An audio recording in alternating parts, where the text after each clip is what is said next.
तो friends, welcome back to our channel. आज हम बात करने वाले हैं जो टॉप एमसीक्यू हैं जो आपके पीवाईक्यू के फॉर्म में भी हैं और स्टेट के एग्ज़ाम में पूछे गए हैं, चाहे यूकेएसएससी हो या यूकेपीएससी हो।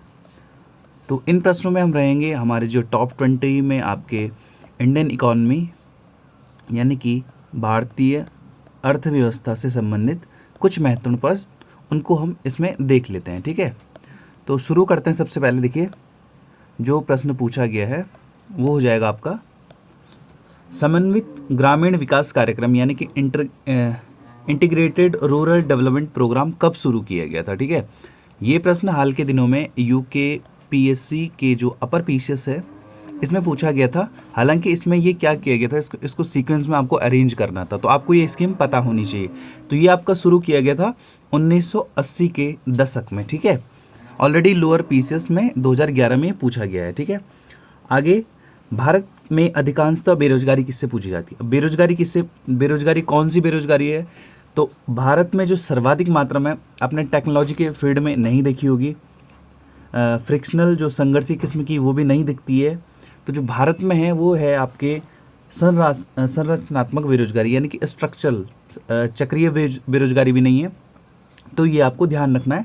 ये प्रश्न कई एग्जाम में रिपीट हो गया है, आपको इसको ध्यान रखना है। ठीक है, स्ट्रक्चरल इसमें आंसर हो जाएगा। ठीक है, दूसरी बात, बेरोजगारी और दो चीज़ें आपकी होती हैं, एक होती है गरीबी, ठीक है, दूसरी होती है बेरोजगारी।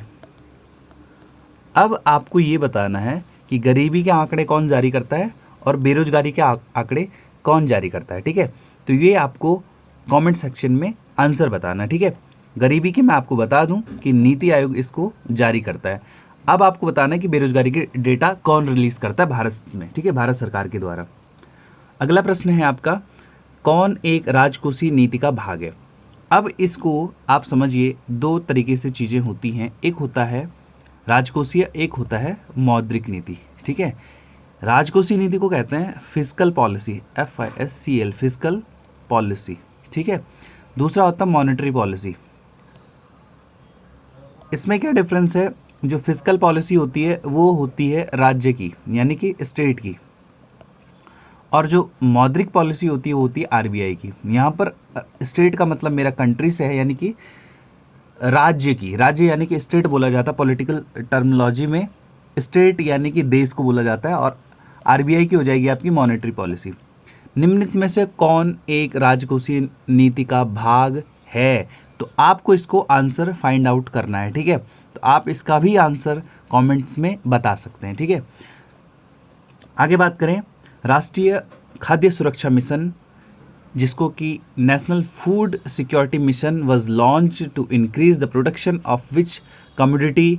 ठीक है, तो राष्ट्रीय खाद्य सुरक्षा मिशन की शुरुआत किन किन वस्तुओं के उत्पादन को बढ़ाने के लिए हुई थी?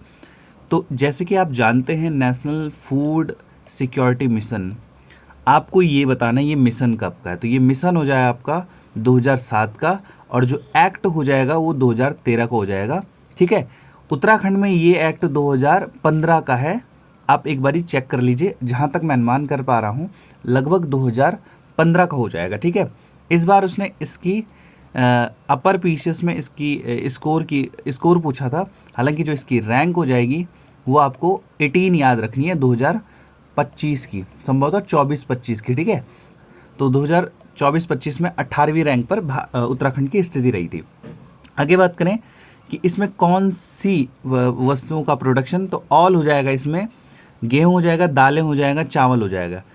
ठीक है, तो इसको आप ध्यान रखिए। आगे बात करें, इंटीग्रेटेड चाइल्ड डेवलपमेंट सर्विस यानी कि समेकित बाल विकास योजनाएं का कार्यक्रम कब चलाया गया। ठीक है, तो इसका जो आंसर हो जाएगा वो हो जाएगा C, यानी कि 1975 में।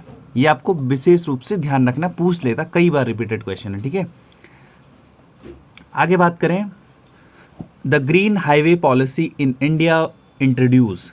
तो जो ग्रीन हाईवे की पॉलिसी है वो कब आई? तो 2015 इसका राइट आंसर हो जाएगा। इसमें स्मार्ट सिटी भी आ जाएगा, स्मार्ट सिटी भी 2015 का ही आपका मिशन है। ठीक है, ध्यान रखिए इन चीज़ों का।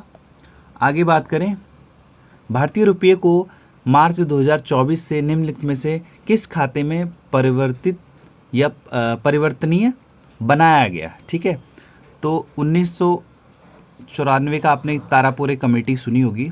ठीक है, ये होगी पूंजी खाता परिवर्तनीयता से। ठीक है, तो इसका जो आंसर हो जाएगा वो ए हो जाएगा। ठीक है, आगे बात करें, निम्न में से किस वर्ष एमएसएमई का अद्यतन वर्गीकरण किया गया? यानी कि जो एमएसएमई है, एमएसएमई का फुल फॉर्म आप जानते होंगे,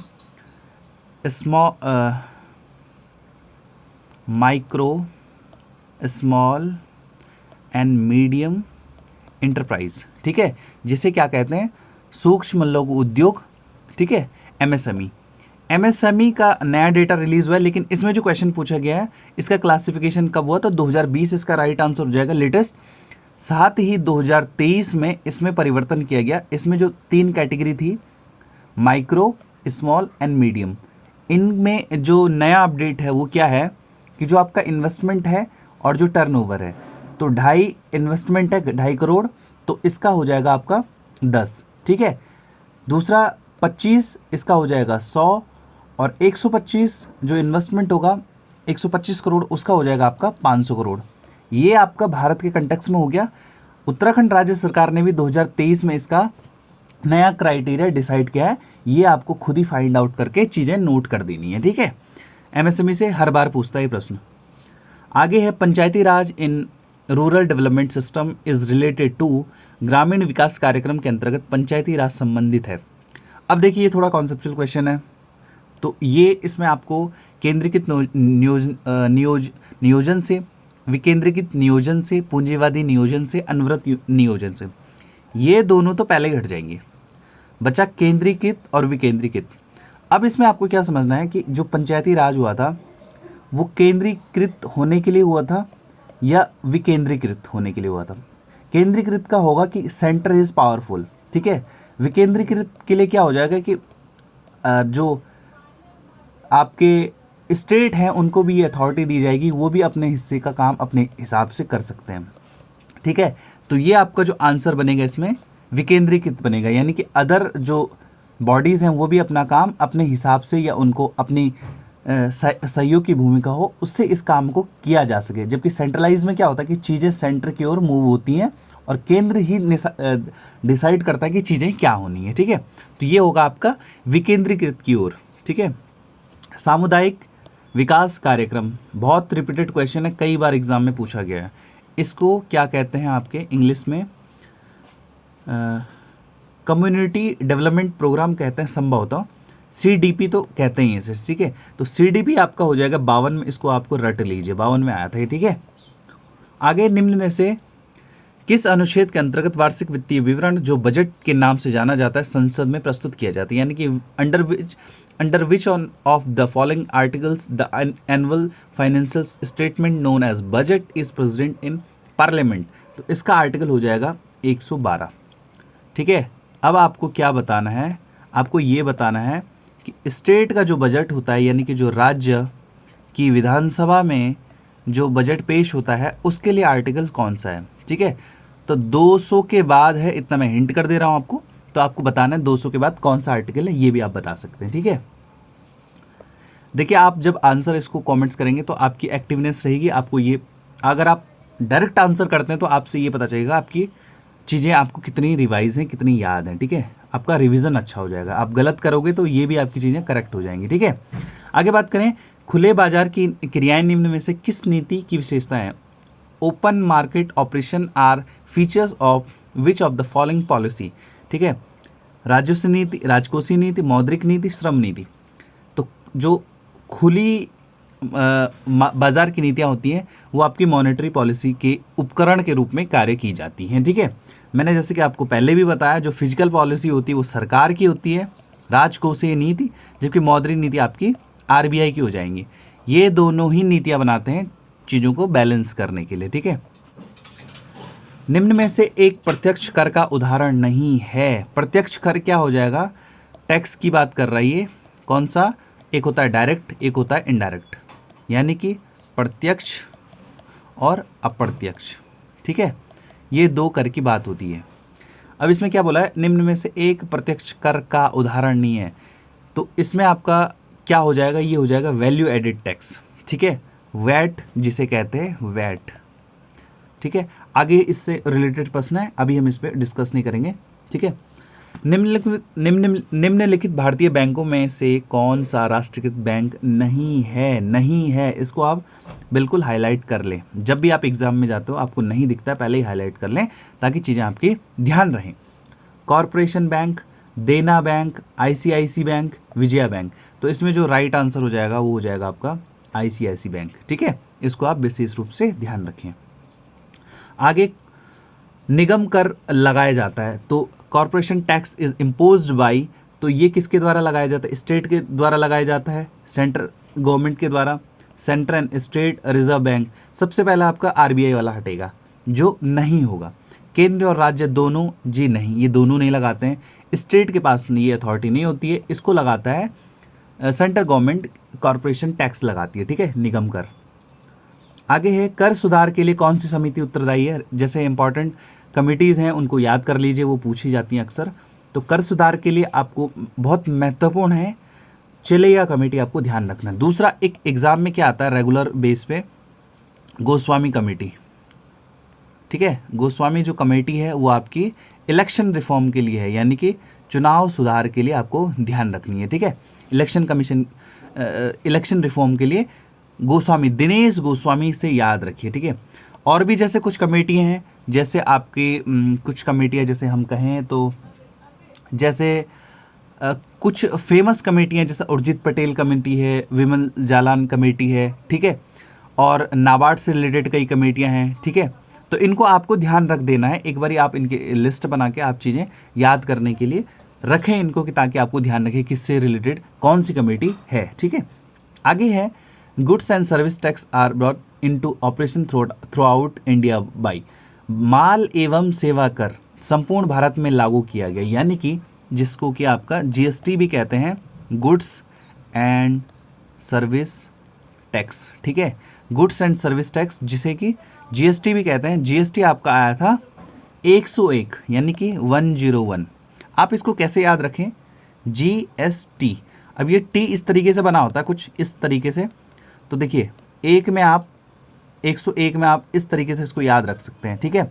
जैसे 2 में है तो एनसीबीसी, ठीक है, 3 में हो जाएगा ईवीएस, इकोनॉमिक वीकर सेक्शन, 4 में आपका हो जाएगा एससी एसटी, ठीक है, और 105 में हो जाएगा ओबीसी से रिलेटेड है, और 106 में हो जाएगा आपका नारी वंदन शक्ति अधिनियम। ये मैंने आपको कॉन्स्टिट्यूशन अमेंडमेंट बताएं, यानी कि संविधान संशोधन, ठीक है। इसको आप इस तरीके से याद रख सकते हैं। अब ये इसमें एक ये भी देख लेते हैं, 97 कॉन्स्टिट्यूशन अमेंडमेंट किससे हो जाएगा, जो 97 है वो आपका हो जाएगा कोऑपरेटिव सोसाइटीज़, यानी कि जो क्या कहेंगे इसे, सहकारी समितियाँ, ठीक है, सहकारी समितियों से इसे याद रखिए आप 97 से, ठीक है। और 91 में कंफ्यूज नहीं होना है, 91 वाला जो कॉन्स्टिट्यूशन अमेंडमेंट है यानी कि संविधान संशोधन है, उसमें 15% से ज़्यादा नहीं होना चाहिए, है ना, वो वाला है मंत्रियों की संख्या, ठीक है, इसको आप ध्यान रखें। 97 और 91 में बिल्कुल भी कंफ्यूज नहीं होना है। यदि कर का कराधान एवं करापात एक ही व्यक्ति पर पड़ता है तो उसे कहते हैं, if the impact and incidence of tax is impose on one and the same person, then it is known as direct tax, indirect tax, progressive tax, regressive tax। तो ये हो जाएगा आपका डायरेक्ट टैक्स, यदि कर का कराधान एवं करापात एक ही व्यक्ति पर पड़ता है, ठीक है। जब एक ही व्यक्ति पर कराधान और करापात पड़ेगा तो वो डायरेक्ट टैक्स में काउंट किया जाएगा, ठीक है। आगे जीएसटी का पूरा नाम क्या है, तो goods and service tax. Important क्या है, ये आपका इनडायरेक्ट टैक्स है, दूसरा यानी कि अप्रत्यक्ष कर है, ठीक है। दूसरा ये 101 कॉन्स्टिट्यूशन अमेंडमेंट से आया है भारत में, 2017 में आया है, ठीक है। इसको आप बिल्कुल ध्यान रखिए। तो गुड्स एंड सर्विस टैरिफ नहीं होगा, गुड्स एंड सर्विस टैक्स हो जाएगा, ठीक है। जनरल सेल टैक्स नहीं होगा, जनरल स्किल टीचर नहीं होगा, ठीक है। तो ये आप बिल्कुल ध्यान रखें। When the rate of tax decrease as the tax base increased, then these taxes are called। कर आधार में वृद्धि के साथ जब कर की दर घटती जाती है तब कहलाता है। तो ये हो जाएगा आपका प्रोग्रेसिव, भारत में कौन सा टैक्स पाया जाता है, तो भारत में प्रगतिशील कर ही पाया जाता है। ठीक है, जो प्रगतिशील कर व्यवस्था है वो भारत में टैक्स सिस्टम में मानी जाती है। ठीक है, ये आपके यूके पीएससी ने PYQ में कई बार पूछा है, यहाँ तक कि यूपी एग्ज़ाम में भी ये पूछा गया था। ठीक है, तो ये प्रश्न हमने कुछ इंपॉर्टेंट देखे इंडियन इकॉनमी के, जो अक्सर पूछे जाते हैं। इसी तरीके से अगर आपका पटवारी का एग्ज़ाम है, VPDO का एग्ज़ाम है, वीडियो का एग्ज़ाम है, कांस्टेबल वाले भी इसको नज़रअंदाज करने से बचें। ठीक है, तो इस वीडियो में इतना ही। मिलते हैं किसी नए टॉपिक में, किसी नए टॉपिक के साथ। ऐसी तरीके से इसी सीरीज़ को अगर कंटिन्यू करना चाहते हैं तो आप हमें कॉमेंट सेक्शन में बता सकते हैं। इस वीडियो में इतना ही। Thank you, have a nice day.